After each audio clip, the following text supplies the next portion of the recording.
నమస్తే అండి, welcome to cinema reviews. ఇవాళ వీడియో వచ్చేసరికి అయితేనేమో హనుమాన్ మూవీకి సంబంధించిన రివ్యూ తీసుకొచ్చినామో ఇచ్చిన క్వశ్చన్ ఛానల్ సబ్స్క్రైబ్ చేసుకొని లేటెస్ట్ అప్డేట్స్ కోసం. So yes, Hanuman movie review అయితే మరీ దారుణం. ఏకంగా 1 వీక్ తర్వాత నా రివ్యూ అయితే ఇస్తున్నా.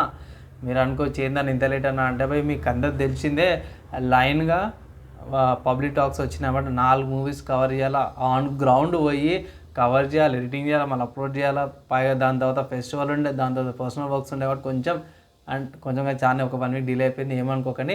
సో కమింగ్ టు మూవీకి వచ్చేసరికి అయితేనే మాత్రం స్టార్టింగ్లోనే మనకి యాక్చువల్ కాన్సెప్ట్ ఏందనేసి అయితే కొంచెం యానిమేషన్ దాంట్లో చూపించేసారు అన్నమాట. చాలా బాగుంది. అండ్ ఆల్సో విలన్ ఎలా డెవలప్ అవుతాడు, విలన్ది కూడా ఒక సైడ్ హీరో పవర్స్ చూపిస్తున్నాయి, ఎలా పవర్ వస్తుంది హీరోకి అన్నట్టు. అట్లానే విలన్ది కూడా చూపించడం అంటే ఒక డైలాగ్ ఉంటుంది, బ్యాట్మ్యాన్కి సూపర్ మ్యాన్కి కూడా వాళ్ళ అమ్మ నాన్న లేరు కాబట్టి వాడు సూపర్ హీరో అని చెప్పి అట్లనే అనేసి ఇంట్లో వాళ్ళ అమ్మ నాన్న ఫసాగా చేసేస్తాడు, అయిపోతుంది. సో అలాంటి థాట్స్ క్రియేట్ చేయడం కంటే కూడా దీంట్లో ఈ మూవీలో చూసుకుంటే నేను చూసిన కాడికైతేనేమో అక్క తమ్ముడు సెంటిమెంట్ బాగా చేసిర్రు అన్నమాట. అది సూపర్బ్ అనిపించింది నాకు. అండ్ నెక్స్ట్ చూసుకుంటే మన సముద్రగని గారి యాక్టింగ్ బాగా అనిపించింది.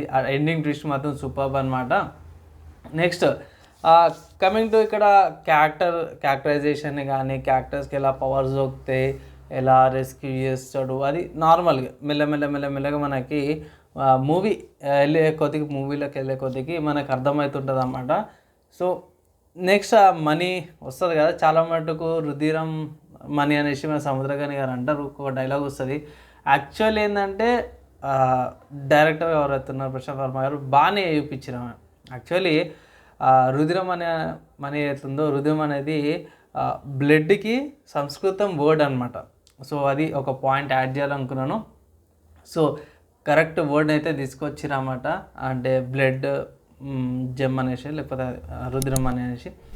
సో ఇది పర్ఫెక్ట్ వర్డ్ లాగా అయితే అనిపించింది. అండ్ సింపుల్గా అదే బ్లడ్ వచ్చేస్తుంది అన్నట్టు చూపించారు అనమాట మనకు. ఎండింగ్లో హనుమాన్ది కూడా బాగా సూపర్గా అనిపించింది.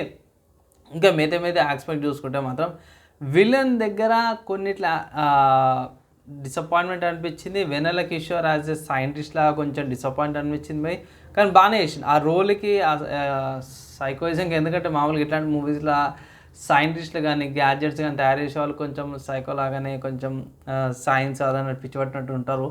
సో దీంట్లో కొంచెం డిఫరెంట్గానే చూపించారు, పర్లేదు. అండ్ నెక్స్ట్ మన తేజ సజ్జా క్యారెక్టర్ అండ్ వరలక్ష్మి క్యారెక్టర్ మాత్రం సూపర్ బై. వాళ్ళిద్దరు కాంబినేషన్ బాగా నచ్చింది నాకు. అండ్ అడవిలో అనుకుంటా తోటలా హీరోయిన్ అటాక్ చేసేటప్పుడు ఆ ఫైట్ సీన్స్ కానీ అవి బాగున్నాయి.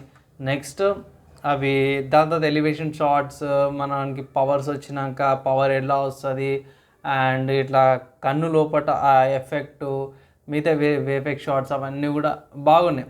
దాని తర్వాత విలన్కి తెలుస్తుంది, విలన్ విలేజ్కి వస్తాడు, మిగతా అన్నీ కూడా మీకు మూవీలో చూసినాకైతే మీకు అర్థమవుతుంది. ఓవరాల్గా చూసుకుంటే మన హిందూ ధర్మం ప్రకారం చూసుకుంటాడు, కొన్ని చేంజెస్ చేసుకొని తన సొంతంగా ఇది ఓన్ క్రియేటివిటీ అంటారు. సో క్రియేటివ్ ఫ్రీడమ్ తీసుకొని ఓన్గా కొన్ని ఇంక్లూడ్ చేసిండు. సో అది పర్లేదు. అండ్ ఇక్కడ మనం చూసుకుంటే సప్త చిరంజీవులు అంటారు కదా, 7 ఇమ్మోర్టల్స్, చావలేని వాళ్ళు చిరంజీవులు. సో వీళ్ళలో మనకి ఇద్దరినైతే చూపించేసారు, హనుమంతుడు అండ్ విభూషణ్ని. సో నెక్స్ట్ ఓవర్ అయ్యా అంటే మనం చూడాల్సిందే జై హనుమాన్ ఉందిగా మూవీ. ఎండింగ్లో చూపించిండు, అది రామునికి ఇచ్చిన మాట. సో ఆ మాట ఇచ్చింది మనకి అఫీషియల్గా మనకు రామాయణంలో తెలిసిందే, సపరేట్గా మనం చెప్పుకోవాల్సిన అవసరం కూడా లేదు. ఆ మాట గురించి మీకు తెలుసు, నాకు తెలుసు. సింపుల్ ఏంటంటే హైప్ కోసము ఎట్లయినా పార్ట్ 2 కోసం అయితే హైప్ ఎట్లయినా ఇస్తారు కాబట్టి అది కంటిన్యూ అవుతుంది. ఓవరాల్గా చూసుకుంటే మూవీ మంచిగా ఉంది, థియేటర్లో వాచ్ చేయాల్సిన మూవీయే. ఆ రివ్యూ కోసం అయితే కొంచెం డిలే అయింది భయ్, ఏమనుకోకండి. అదొక్కటే నా అంటే వేరే వర్క్స్ ఉండడం వల్ల డిలే అయిపోయింది అంతే. అండ్ కంటెంట్ నచ్చి మంచిగా అనిపిస్తే లైక్ అండ్ షేర్ చేయండి. నెక్స్ట్ వేళ కలుసుకుందాం.